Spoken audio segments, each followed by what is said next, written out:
Study IQ IAS, आपका selection हमारा mission.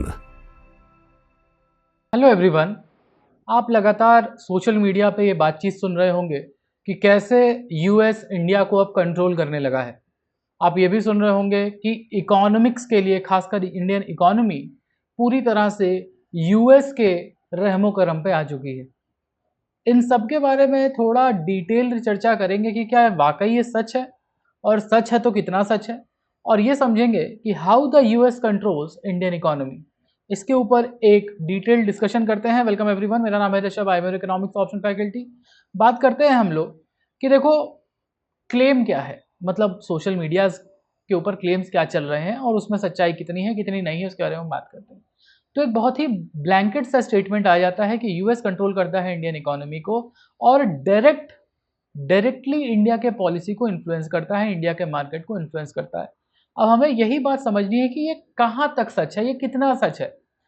ये भी कहा जाता है इंडिया अब यूएस का एक इकोनॉमिक पपेट बन के रह गया है, डॉलर का डिक्टेटरशिप है और इंडिया उसमें दबा जा रहा है, और आरबीआई या गवर्नमेंट कोई डायरेक्ट एजेंसी नहीं रह गई है, कोई डायरेक्ट इंटरवेंशन नहीं कर पाते हैं ये लोग अनलेस अंटिल यूएस कुछ बोलता हो।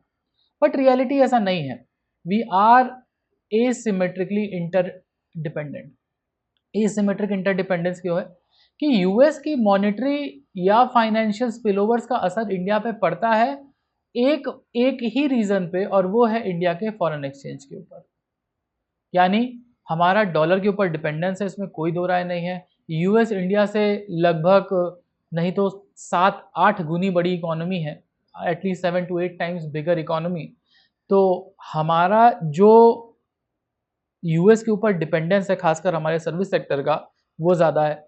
और हम दुनिया भर में जो ट्रेड करते हैं, मैक्सिमम ट्रेड हम लोग डॉलर में कर रहे हो, आज भी हम यही कर रहे हैं, तो डॉलर की हेजीमनी ज़्यादा है। यानी हमारा एक्सटर्नल सेक्टर जो है वो बहुत ज़्यादा डॉलर के ऊपर डिपेंडेंट है। लेकिन उसके बाद भी इंडिया अपनी सब्सटैंशियल पॉलिसी ऑटोनॉमी लेके चलता है। वो कैसे चलता है, इसके ऊपर हम केस स्टडीज़ के साथ बात करेंगे कि कैसे इंडिया ने अपने फॉरेक्स बफर्स को बनाया है, अपने ट्रेड रिलेशंस को डाइवर्सिफाई किया है और लगातार रुपी को इंटरनेशनलाइज करने के ऊपर काम कर रहा है। इसके साथ साथ यूएस के साथ एक म्यूचुअली बेनिफिट ट्रेड, एक allies and partners, investment, tech, इसके ऊपर बातचीत लगातार चलती रहती है, आपने देखा होगा। और डोमेस्टिक पॉलिसी, जो इंडिया की डोमेस्टिक पॉलिसी है, that will always remain dominant in the long run. अब इंडिया की डोमेस्टिक पॉलिसी का ये मतलब नहीं कि सिर्फ मॉनेटरी पॉलिसी की आरबीआई रेट चेंज कर दिया तो काम हो गया, या फिजिकल पॉलिसी सरकार कुछ टैक्स रिफॉर्म लिया तो हो गया। नहीं, इंडिया को स्ट्रक्चरल रिफॉर्म्स लाने होंगे जो हम अटक से गए हैं। हमने एग्रीकल्चर यानी प्राइमरी सेक्टर से एक जंप लगा दी टर्शरी की, जो हमारा सेकेंडरी सेक्टर डेवलप नहीं हुआ, that missing middle in India, that is a problem. अगर हम स्ट्रक्चरल चेंजेस लाएंगे, ईज ऑफ डूइंग बिजनेस लाएंगे, थोड़ा ये जो रेड टेपिज्म है इसको कम कर पाएंगे, तो इंडिया का जो इंटरनेशनल डिपेंडेंस है वो और कम कर पाएंगे। पहली बात तो ये हुई। अब हम बात करते हैं कि यूएस का इन्फ्लुएंस एक्चुअली में कहाँ कहाँ है। 5 जगह जहाँ पे की जगहें हैं जहाँ पे इंडिया कंट्रोल कर सकता है यूएस। पहला है कि फेडरल मॉनेटरी पॉलिसी के स्पिलओवर। तो अगर आप सोचो कि यूएस का फेडरल रिजर्व अगर कह दे कि हम आने वाले समय में रेट्स बढ़ाने वाले हैं, इंटरेस्ट रेट बढ़ाने वाले हैं, तो इंडिया और यूएस में कौन ज़्यादा बड़ी इकोनॉमी है? यूएस। डॉलर कहाँ का है? यूएस का। तो इंडिया में जो फॉरेन इन्वेस्टमेंट आता है वो इंडिया से निकल के यूएस चला जाएगा। इसको हम बोलते हैं कैपिटल फ्लाइट। क्यों चला जाएगा? क्योंकि यूएस एक सेफर डेस्टिनेशन है पैसा पार्क करने के लिए, और प्लस अगर यूएस में आपको ज़्यादा रिटर्न्स मिलेंगे, प्लस डॉलर में जो ऊपर नीचे खासकर इंडिया के रुपए में लगातार गिरा है डॉलर के अगेंस्ट में, तो इंडिया में इन्वेस्ट करना फॉरेन इन्वेस्टर्स के लिए फ़ायदेमंद नहीं रहेगा। तो यही जो रेट डिफरेंशियल है, इसको लेके फॉरेन इंस्टीट्यूशनल इन्वेस्टर बहुत ज़्यादा सेंसिटिव होते हैं। वहाँ पे ज़रा सा भी रेट बढ़ेगा तो इंडिया से पैसा निकल के चला जाएगा। यानी फॉरेन इन्वेस्टमेंट के लिए हम यूएस के ऊपर बहुत ज़्यादा डिपेंडेंट है। उसके अलावा डॉलर का डोमिनेंस है। लगभग दुनिया भर का 2/3 of the global trade is done in dollars, दुनिया भर का ट्रेड। और इंडिया का ज़्यादातर 90% से ज़्यादा ट्रेड डॉलर में होता है, accept in from countries like Sri Lanka और नेपाल और बांग्लादेश। यहाँ पे हम थोड़ा रुपए में काम कर लेते हैं। इवन रशिया के साथ हम इतना ऑयल खरीदते हैं, हम रुपये में ट्रेड नहीं कर पाते, हम युआन में ट्रेड कर रहे होते हैं। इसके अलावा एफआईआईज की पोर्टफोलियो के बारे में बात करें अगर, तो FIIs are very hot money, volatile money होता है। जहाँ पे उनको ज़्यादा बेहतर रिटर्न मिलता है वो चले जाते हैं। जैसे अभी देखो, अगर तो अभी 6 महीने बीते हैं, इस साल के 6 महीने बीते हैं और लगभग $27 बिलियन के आसपास का फॉरेन इन्वेस्टमेंट आउटफ्लो इंडिया से ऑलरेडी हो गया है। और इसकी एक ही वजह है, लगातार गिरता रुपया किसके अगेंस्ट में? डॉलर के अगेंस्ट में। अब यही पे बात आती है कि जहां भी फॉरेन इन्वेस्टमेंट और डॉलर डिपेंडेंस की बात आएगी, हम पूरी तरह से यूएस के ऊपर निर्भर कर जाते हैं, क्योंकि हमारे रुपए की वैल्यू नहीं है, ठीक है, दुनिया भर में नहीं है, दुनिया भर छोड़ो, साउथ ईस्ट एशिया में नहीं, वेस्ट एशिया में नहीं। तो इसकी वजह से क्या होता है कि सिर्फ 6 महीने में इतना ज़्यादा डॉलर का आउटफ्लो हुआ है, इतना ज़्यादा फॉरेन इन्वेस्टमेंट का आउटफ्लो हुआ है, जो पिछले साल पूरा मिला के हुआ था उससे ज़्यादा आउटफ्लो इस साल ऑलरेडी 6 महीने में हो चुका है, क्योंकि रुपया लगातार वोलेटाइल बना हुआ है यूएस के अगेंस्ट। उसके अलावा देखोगे तो ट्रेड एंड टैरिफ चैनल, तो यूएस इंडिया का सबसे बड़ा एक्सपोर्ट मार्केट है, सबसे ज़्यादा हम सर्विसेज यहाँ से भेजते हैं, गुड्स भेजते हैं, क्योंकि हमारा डायस्पोरा भी बड़ा है। तो हल्दीराम का नमकीन हो या आशीर्वाद का आटा सब उठ के यूएस जाता है। लेकिन लगातार टैरिफ का डर दिखाना, सैंक्शंस का डर दिखाना, जिसकी वजह से रिलेशंस भी खराब होते हैं। और आपने देखा होगा कि यूएस कांग्रेसमैन का भी कहना है कि India US relation at almost all time low, 30 साल के लो पे चल रहा है। इसके अलावा सैंक्शन का रिस्क है, सप्लाई चेन की पॉलिसीज, ये डायरेक्ट प्रेशर डालती है इंडिया के फॉरेन मार्केट के ऊपर, यानी जो भी इंटरनेशनल ट्रेड हम कर रहे हैं वहाँ पे यूएस लगातार इंडिया के ऊपर दबाव डालता रहता है। अभी डोमेस्टिक की तरफ ऐसा कुछ नहीं है। और स्ट्रक्चरल एंड इंस्टीट्यूशनल दबाव, तो अगर आप देखिए कि जो रेटिंग एजेंसीज हैं, ठीक है, रेटिंग एजेंसीज है जो इंडिया को BBB- AA ऐसा बोल रही होती हैं, उन सब जगहों पे आप देखोगे कि यूएस का एक दबदबा तो है ही। तो अगर आपकी फॉरेन करेंसी, आपकी करेंसी अगेंस्ट डॉलर लगातार गिरते रहेगी, तो जो रेटिंग एजेंसीज हैं लगातार आपका जो रेटिंग है वो गिराते रहेंगी। और इंडिया का इसीलिए जो रेटिंग है BBB के आसपास रहता है, B- के आसपास रहता है, ठीक है। तो इन्फ्लुएंस है, लेकिन फॉरेक्स मार्केट में ज़्यादा इन्फ्लुएंस है, ठीक है। और इस डेटा को अगर हम देखें तो FII आउटफ्लो का डेटा, यानी फॉरेन इंस्टीट्यूशनल इन्वेस्टर जो यहाँ से पैसा निकाल के जा रहे हैं, और रुपया का मूवमेंट आपको डायरेक्टली प्रोपोर्शनल दिखाई देगा, यानी $27 बिलियन के आसपास आपको दिखाई देगा FII आउटफ्लो। क्यों? क्योंकि 83 रुपीज़ से साल भर से भी कम समय में 97 तक का 97 रुपीज़ पर डॉलर का जो सफ़र है वो रुपया तय कर चुका है, और एशिया की वर्स्ट परफॉर्मिंग करेंसी बना हुआ है। 20% के आसपास 2013 में हमारा रुपया डिप्रिशिएट किया था। आज अगर देखोगे तो लगभग साल भर में 15% का डिप्रिसिएशन आपको रुपए में दिखाई देगा, 83 से 97 पहुंच गया। तो लॉन्ग टर्म ट्रेंड में भी अगर देखें तो रुपया लगातार गिरा ही है, और पिछले एक साल में तो बहुत ही ज़्यादा गिरा, ठीक है। तो जो ट्रेंड एनालिसिस करोगे तो हमको ये समझ में आएगा कि रुपया का गिरना और FIIs का इंडिया को छोड़ के जाना डायरेक्टली प्रोपोर्शनल आपको दिखाई देगा। कि रुपया जब देखो, अब जैसे 2024 से 2026 तक रुपया ज़्यादा तेज़ी से गिरा है, तो तुम देखोगे कि FIIs भी ज़्यादा तेज़ी से पैसा निकाल के गए हैं, ठीक है। इसी तरह जब कोविड के बाद रिकवरी शुरू हुई थी, तब भी FIIs छोड़ के जा रहे थे। क्यों? क्योंकि अमेरिका में ज़्यादा बेहतर अपॉर्चुनिटीज़ मिल रही थी अपने पैसे को बढ़ाने की। दुनिया भर में जो AI कंपनीज हैं, चिप कंपनीज हैं, वो यूएस फेसिंग है। एनवीडिया हो, गूगल हो, मेटा हो, कोई भी बड़ी कंपनी हो, वो यूएस फेसिंग है। तो आप यही देखते होगे कि AI company, chips companies US के स्टॉक मार्केट पर जो लिस्टेड है, उनका रिटर्न्स अब बहुत ज़्यादा आया है। इंडिया के किसी भी IT स्टॉक से ज़्यादा वहाँ पे आपको रिटर्न्स मिला है, यानी कि यूएस इकोनॉमी, यूएस मार्केट आपको रिटर्न्स भी ज़्यादा दे रही है, प्लस डॉलर की स्टेबिलिटी भी आपको प्रोवाइड कर रही है। तो क्यों नहीं फॉरेन इन्वेस्टर यहाँ से उठ के जाएगा? What we are giving? Nothing. We are not even giving reforms, we are not giving AI, we are not giving any future trend कि इंडिया का फ्यूचर, इंडिया का इकोनॉमी ज़्यादा बेहतर हो सकता है आने वाले समय में। ऐसा कोई इंडिकेशन आपको दिखाई नहीं दे रहा है। और अगर आपको इन सब चीज़ों में इंटरेस्ट है, ग्लोबल ट्रेड, इकोनॉमिक्स, और कैसे इंडिया को सुपर पावर बनाया जा सकता है, और आप एक बेहतर पॉलिसी मेकर बनना चाहते हैं और नाम देखना चाहते हैं अपना IAS की लिस्ट में, तो इकोनॉमिक्स ऑप्शन आपके लिए हो सकता है। खासकर अगर आप इकोनॉमिक्स बैकग्राउंड से हैं, कॉमर्स बैकग्राउंड से हैं, और खासकर अगर आप साइंस, मैथमेटिक्स और इंजीनियरिंग बैकग्राउंड से, क्योंकि आपका ब्रेन एक लॉजिक सोचता है, वो रटता नहीं है। तो अगर आपको एक लॉजिकल रैशनल ऑप्शन चाहिए तो इकोनॉमिक्स ऑप्शन आपका हो सकता है।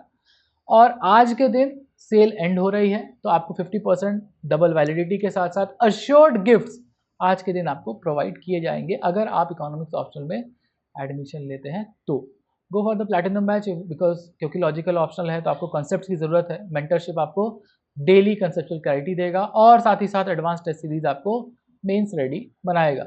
इकोनॉमिक्स ऑप्शनल में एक और खासियत है, मैक्सिमम ओवरलैप आपको दिखाई देता है, चाहे वो मेंस में हो, इंटरव्यू में हो, और प्रीलिम्स में भी क्यों ना हो। 25% के आसपास आपको इकोनॉमिक्स एंड रिलेटेड सब्जेक्ट से क्वेश्चन आता हुआ दिखाया गया। 20 क्वेश्चन तो आपको डायरेक्ट इकोनॉमिक्स से आता है और 5 उसका एलाइड सब्जेक्ट से आता है। ठीक है, तो अगर आपको कोई डाउट है, एडमिशन रिलेटेड डाउट है, तो you can directly reach out to me on economics, Telegram, Instagram, कहीं पे भी, और write to me on rishad.singh@studiiq.com, we can talk there. अब हम बात करते हैं 3 केस स्टडीज का एक साथ। तो देखो 3 बार रुपया ज़्यादा तेजी से गिरा है, उसके बारे में बात करते हैं। तो एक है 2013 टेपर टैंट्रम, एक है 2022-23 फेड हाइक्स। फेड हाइक्स क्यों हुआ था? पोस्ट कोविड ऑर्डर में। और एक है 2025-26 का प्रेशर, यानी जो अभी चल रहा है। यानी सब कुछ आपको दिखाई देगा कि इन सब जगह इंडिया की करेंसी तेजी से डिप्रिशिएट की थी। जैसे टेपर टैंट्रम के टाइम यूएस का फेडरल रिजर्व बस ये बोला था, ये बस बोला था, ऐसा किया भी नहीं था कि आने वाले समय में हम रेट हाइक कर सकते हैं। अब क्योंकि इंडिया का आईटी सेक्टर फेस करता है यूएस को, 50-55% इंडिया का जो बिजनेस आता है वो यूएस से आता है, तो कंपनी से पैसा निकाल के फॉरेन इन्वेस्टर यूएस में जाके पार्क करने लगे थे। इसीलिए 20% का डिप्रिसिएशन आपको दिखाई देगा, प्लस बेस इफेक्ट भी है। 10% का डिप्रिसिएशन आपको पोस्ट कोविड दिखाई देगा। और इस समय आप देखोगे तो रिकॉर्ड लो पे रुपया जा चुका है, 15% का डिप्रिसिएशन। और ये डिप्रिसिएशन लगातार बना हुआ है, ऐसा नहीं है कि हम रोक पाने में सक्षम हुए हैं, ये डिप्रिसिएशन लगातार बना हुआ है। इसकी वजह से आप देखेंगे कि फॉरेन इन्वेस्टर का रिवर्सल चल रहा है, यानी जो फॉरेन इन्वेस्टमेंट इंडिया आता था वो रिवर्स हो रहा है, यानी नेट फॉरेन इन्वेस्टमेंट हमारा गिरा है। जैसे 2022-23 की बात करें तो $20 बिलियन के आसपास का आउटफ्लो था। इस समय की बात करो तो $27 बिलियन का आउटफ्लो सिर्फ 6 महीने में हो चुका है, सिर्फ 6 महीने में। यानी 2022 फाइनेंशियल ईयर में जो पूरे साल हुआ था उसका उससे ज़्यादा 6 महीने में हमारा पैसा जा चुका है। ऐसा क्यों हो रहा है? ऐसा इसलिए हो रहा है क्योंकि पहली बात, फेडरल जियोपॉलिटिकल टेंशन चल ही रहे हैं। सबसे ज़्यादा सेफ जगह कौन सी है इस सब में? यूएस है, क्योंकि वहाँ तो वैसे भी किसी की मिसाइल नहीं पहुँचने वाली है। और उसके अलावा लगातार यूएस पूरी दुनिया भर के देशों के ऊपर टैरिफ का खतरा बना हुआ है, जियोपॉलिटिक्स में खतरा बना हुआ है। और इसके साथ साथ एक नई चीज़ आ गई, फेडरल रिजर्व ने फिर से ये आपको इंडिकेशन दे दिया है कि अब वो हॉकिश मॉनेटरी पॉलिसी लेके चलने वाला है। अब जब भी हॉकिश पॉलिसी होती है यानी कि वो अटैक करने वाला है इन्फ्लेशन के ऊपर, ठीक है, ग्रोथ के ऊपर, यानी अपना रेट हाइक करने वाला है। तो जब भी ये टेंडेंसीज आती है यूएस फेडरल रिजर्व में, जो टेपर टेंट्रम के टाइम आई थी, इंडिया की करेंसी के ऊपर बहुत बुरा प्रभाव पड़ता है, क्योंकि फॉरेन इन्वेस्टर पैसा निकाल के जाना शुरू कर देते हैं। वहीं आप करंट अकाउंट डेफिसिट की बात करोगे तो लगभग 5% का करंट अकाउंट डेफिसिट उस समय हो गया था 2013 टेपर टेंट्रम में। लेकिन उससे हमने सीखा था, ठीक है, उससे हमने ये सीखा कि हमें अपने फॉरेक्स रिजर्व्स को और मजबूत करना होगा। इसीलिए 10 साल में हमने फॉरेक्स रिजर्व को बढ़ाकर $660 बिलियन के आसपास किया। तो इसीलिए पोस्ट कोविड ऑर्डर में इंडिया की जो करेंसी है उसका डिप्रिसिएशन का बहुत बड़ा स्पिल ओवर इफेक्ट इंडिया की इकोनॉमी में नहीं दिखाई दिया, ठीक है, क्योंकि हमारे पास बहुत सारा फॉरेक्स था, लगभग 11-12 महीने का फॉरेक्स है, 12 महीने का इंपोर्ट कवर हम कर सकते हैं। मल्टीपल शॉक्स आज भी लग रहे हैं। अब ये जो मल्टीपल शॉक्स हैं ये सिर्फ यूएस की वजह से नहीं है, यूएस का इफेक्ट तो फेडरल रिजर्व के ऊपर है, इसका इफेक्ट रशिया यूक्रेन वॉर की वजह से भी है, क्रूड ऑयल प्राइसेस की वजह से भी है, जियोपॉलिटिकल वॉर्स की वजह से भी है, इजराइल ईरान यूएसए का जो टेंशन है उसकी वजह से भी है, स्ट्रेट ऑफ हॉर्मुज ब्लॉक है उसकी वजह से भी है।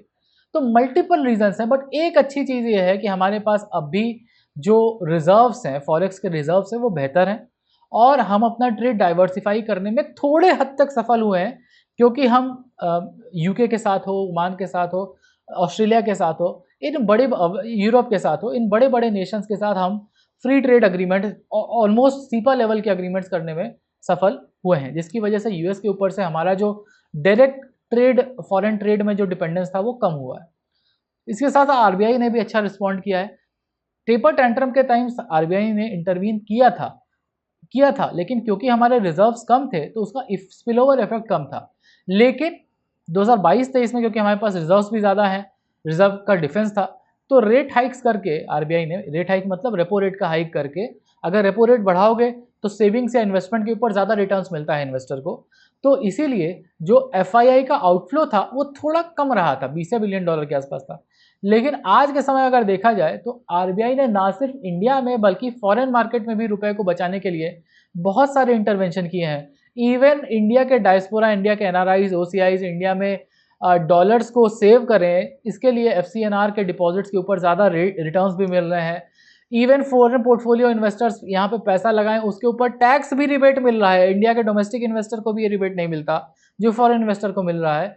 वही आप एफपीआई नॉर्म ईजिंग की बात करोगे तो आरबीआई ने लगातार स्टेप्स तो लिए हैं, बट ग्लोबल टेंशन इतनी ज़्यादा चल रही है, यानी सप्लाई साइड स्पिलओवर इतना ज़्यादा है, एडवर्स सप्लाई साइड शॉक इतना ज़्यादा है कि सिर्फ मॉनेटरी पॉलिसी से उसको टैकल करना थोड़ा मुश्किल है। आउटकम की बात करें तो एक वेकअप कॉल है। उस टाइम 2013 में एक वेकअप कॉल थी, तो 2013 की जो वेकअप कॉल थी उससे हमने सीखा, हमने अपने रिजर्व्स बनाए, जिसकी वजह से 2022-23 में हमें कम प्रॉब्लम हुई। लेकिन फिर से आप देखो, क्योंकि इस समय 2026 के बात करो अगर, तो ये सप्लाई साइड प्रेशर होने की वजह से मॉनेटरी पॉलिसी का जो इम्पैक्ट है वो थोड़ा कम है। हाँ, इंडियन इकोनॉमी इज़ रेजिलियंट क्योंकि हमारा डोमेस्टिक मार्केट बहुत बड़ा है, ठीक है, बहुत सारे लोग हैं इंडिया में, डोमेस्टिक मार्केट बड़ा है, उसका हमें फ़ायदा मिला है। लेकिन इंपोर्ट जो हम करते हैं oil and natural gas and fertiliser, उसकी कमी तो हमारे यहाँ देखी जा ही रही है, ठीक है। इसके अलावा सिंपल सी बात यह है कि 2022-23 से हमने सीखा कि हमें रिजर्व्स बनाने हैं, तो हमने रिजर्व्स बनाए और रिजर्व्स बनाने की वजह से हमारी जो पॉलिसी है 2022-23 में ज़्यादा बेहतर तरीके से काम की। लेकिन आज के समय अगर देखा जाए, क्योंकि हमारा डाइवर्सिफिकेशन समय से किया नहीं हमने, हम यूएस के ऊपर डिपेंडेंट बने रहे कि यूएस हमारा दोस्त बन जाएगा बन जाएगा बन जाएगा। अब वो डाइवर्सिफिकेशन हमने करना शुरू किया है पिछले 1 साल से, थोड़ा लेट तो चल ही रहे हैं हाँ, लेकिन डाइवर्सिफिकेशन हुआ है। इसकी वजह से आने वाले हो सकता है 4 से 5 साल में हमारा जो एक्सटर्नल पोजीशन आज भी यूएस के ऊपर डिपेंडेंट ज़्यादा है, वो धीरे धीरे कम होता जाएगा, ठीक है। तो यही हम बात करते हैं इंडिया के रेजिलियंस के ऊपर, बफर्स के ऊपर और पॉलिसी एवोल्यूशन के ऊपर। तो आज भी हमारा रिजर्व जो है 10 से 11 मंथ के इंपोर्ट को कवर कर सकता है, इतना पैसा है हमारे हमारे जो फॉरेक्स रिजर्व है, लगभग $650 बिलियन के आसपास। एक्सचेंज रेट की जहाँ तक बात है, एक्सचेंज रेट जब बढ़ता है, जैसे मान लो कि 80 रुपया था पर डॉलर, अब बढ़ करके रुपया 95 हो गया है पर डॉलर, तो कायदे से तो हमारे ऊपर इम्पोर्टेड इन्फ्लेशन का प्रेशर आना चाहिए। लेकिन ये इम्पोर्टेड इन्फ्लेशन का प्रेशर हमारे ऊपर इस बार कम आया है, भले तेल हमारे पास महंगा आया हो, जो इन्फ्लेशन का प्रेशर है वो कम रहा है, ठीक है। उसके अलावा देखोगे कि इन्फ्लेशन टारगेटिंग का जो फ्रेमवर्क है आरबीआई का, वो काम करता है। अभी भी हमारा जो 2 से 6% का जो इन्फ्लेशन टारगेट है आरबीआई का, फ्लेक्सिबल इन्फ्लेशन, हम 6% इस साल भी उसको पार नहीं कर रहे हैं। We are at 5.9% maximum in quarter three of financial year 27 maximum, यानी कि जो आरबीआई की उम्मीद है कि वो 5.9% तक जाएगा, यानी कि हम अब भी ग्रोथ को टारगेट कर सकते हैं। उसके अलावा एसिमेट्रिक इंटरवेंशन की कैपेबिलिटी आई है। एसिमेट्रिक इंटरवेंशन मतलब इंटरनेशनल मार्केट में आरबीआई टारगेटेड रुपए को टारगेट कर सकता है ताकि हमारा जो फ्लक्चुएशन है उसको कम किया जा सके। प्लस फॉरेक्स रिजर्व का यूज़ करके डॉलर को मार्केट में डॉलर की सप्लाई बढ़ा के, रुपए की डिमांड बढ़ा के, रुपए के जो वो वैल्यू है उसको मेंटेन कर सकता है, कंट्रोल कर सकता है, मैनेज कर सकता है।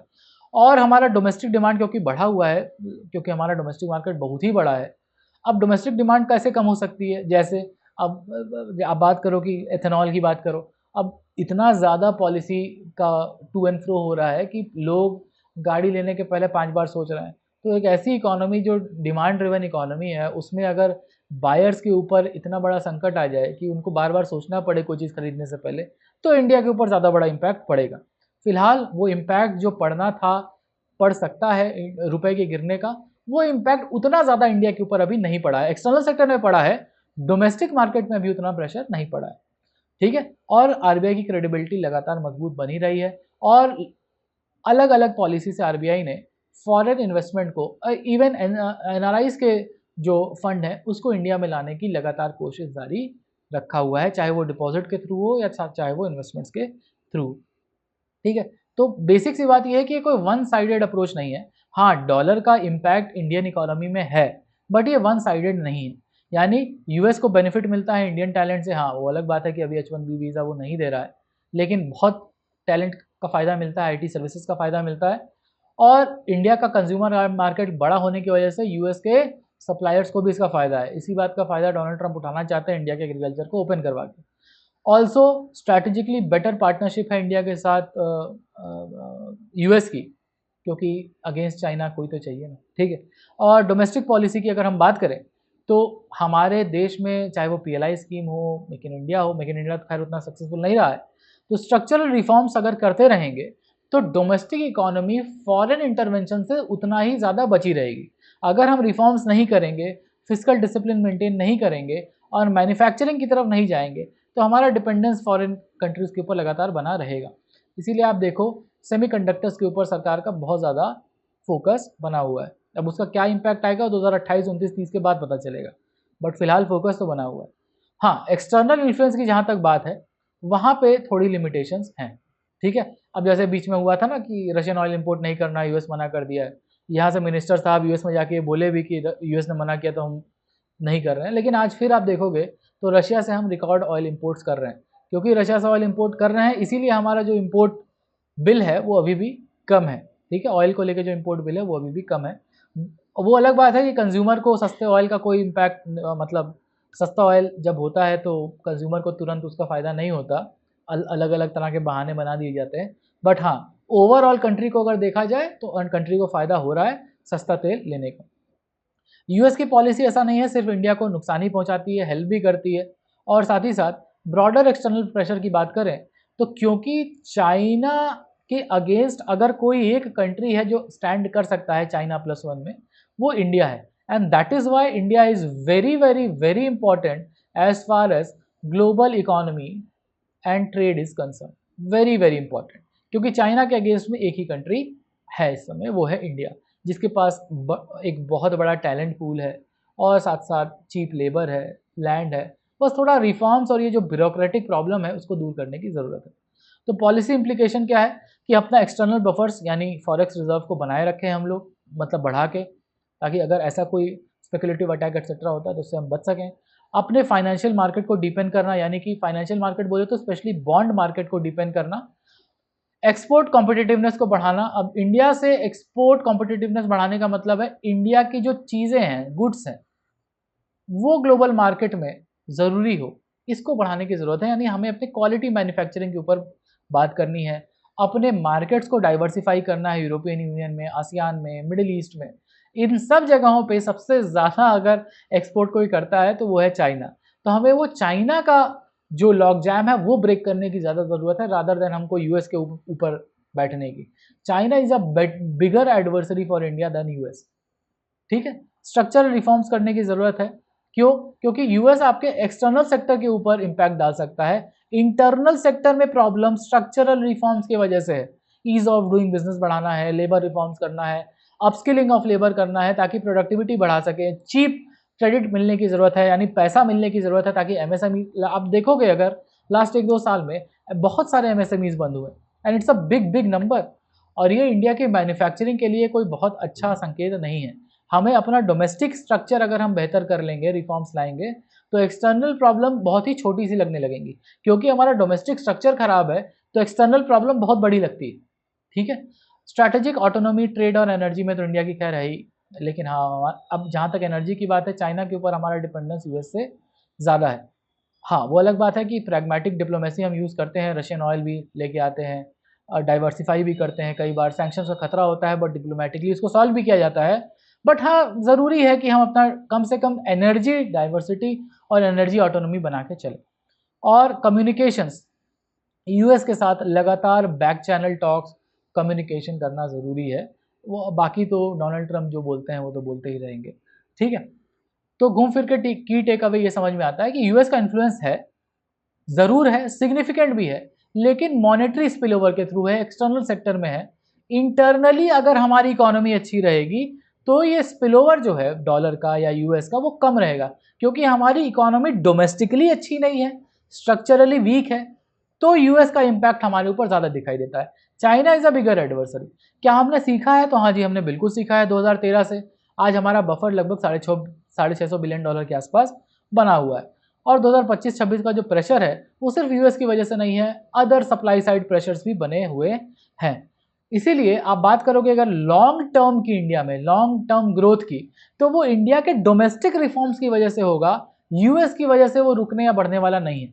क्योंकि यूएस तो चाइना के ऊपर भी सैंक्शन लगाता रहता है, तो चाइना को थोड़ा फर्क पड़ रहा है उससे, हमें फर्क पड़ता है। क्यों? क्योंकि हमारी डोमेस्टिक इकोनॉमी ठीक नहीं है, प्रोडक्टिविटी नहीं है, कॉम्पिटेटिव एक्सपोर्ट्स नहीं है, हमारे एक्सपोर्ट डिमांड इंडिया के गुड्स की कम है। इसीलिए देखोगे कि ग्लोबल ट्रेड में अगर गुड्स ट्रेड की बात करोगे तो इंडिया का मात्र 1.5% से 1.7% के आसपास का योगदान है ग्लोबल ट्रेड में। 1.7% लेके आप ग्लोबल डोमिनेंस नहीं लेके जा सकते। ठीक है, तो यानी कि हमारी रिलेशनशिप है, हम डिपेंडेंट है यूएस के ऊपर, बट इसका पूरा गलती ये नहीं है कि यूएस हमें कंट्रोल कर रहा है, गलती ये है कि हमारी डोमेस्टिक इकोनॉमी अब अच्छा काम नहीं कर पा रही है, डोमेस्टिक रिफॉर्म्स हमारे पास नहीं है, इसीलिए चाइना के ऊपर सैंक्शंस के बाद भी चाइना काम कर सकता है, लेकिन अगर इंडिया पे सैंक्शंस लगेंगे और क्योंकि हमारा फॉरेन डिपेंडेंस यूएस और यूएस डॉलर के ऊपर ज़्यादा है, तो हमारे ऊपर इम्पैक्ट स्पिल ओवर इम्पैक्ट ज़्यादा पड़ेगा। तो it's better to keep our domestic economy in check, make reforms rather than blaming US for everything else.